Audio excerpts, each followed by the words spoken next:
After another day of protests in Venezuela, self-declared interim President Juan Guaido is trying to build more support at home and abroad. Guaido spoke with U.S. President Donald Trump Wednesday, and his representative met with congressional leaders.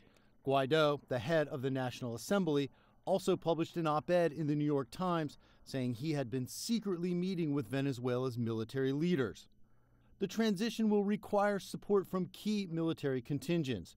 We have had clandestine meetings with members of the armed forces and the security forces. We have offered amnesty to all those who are found not guilty of crimes against humanity. On Thursday, Guaido told reporters the military will be key to his country's future. The armed forces also have a role in the reconstruction of the country.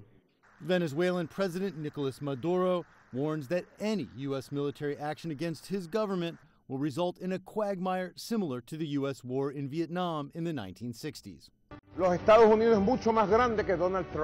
I ask for respect for Venezuela, and I ask for support from the people of the United States, so there's not a new Vietnam, unless here in our America. I ask for peace, I ask for respect, and I am sure we are going on the historic path because we are on the right side of history. Russia is warning the U.S. to stop meddling in Venezuela's affairs. We see how Western sponsors publicly encourage a destructive stance by all means.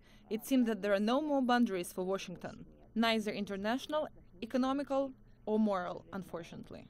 And China is pushing for more negotiations to resolve Venezuela's political problems.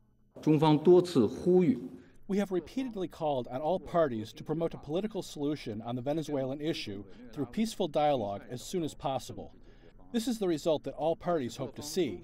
China is willing to make concerted efforts with all parties to this end. Meanwhile, in a non-binding resolution, the European Parliament has voted to recognize Juan Guaido as Venezuela's interim president until new elections can be held.